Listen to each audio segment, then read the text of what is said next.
Hihipusin ko pala tong higdaan na namin, higaan na hindi nahihipos. Ilang years na ito. Sino nakarelate dyan? Kinakapoy ng kasi ba, laging hinihipos yung ganyan.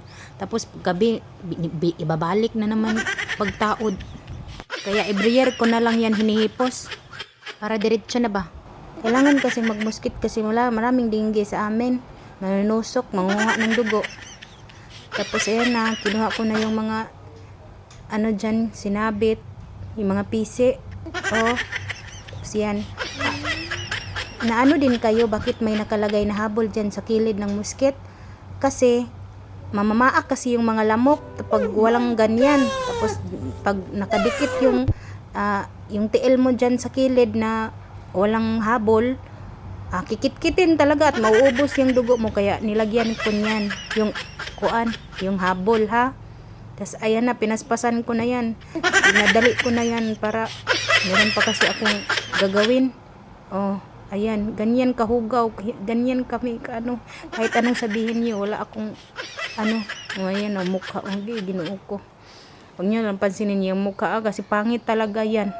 Hindi talaga yan maganda. Ayan, tingnan niyo nga yung paa niyan, mukhang paa na lalaki. Hindi ko rin alam bakit na inlove yung jowa ko. Pareha man kaming paa. Mukhang lalaki. Nanghiram pala ako ng budget ng kapitbahay namin. Kasi hindi pa ako nakabili ng bagong budget. Ayan. Pinaspasan ko na yan para maging mabilis naman. Kasi dami pang sa ilalim namin. Maninilhig pa ako dyan mamaya. Bilis. Tapos nakita pala yung didi. Takpan ko muna to ha. Ayan na, natakpan ko na. Tapos na ano pa rin tinai, nasaiit. Ayan na, binalik ko na lahat ng mga habol namin, yung mga kuan ba.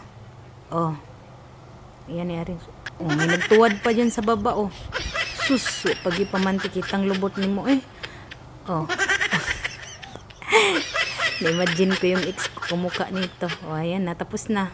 Ganyan lang ako, simple lang. Tapos dala ko rin ibubuo ko pala yun. Tapos yan, kahiga na ako. Thank you for watching.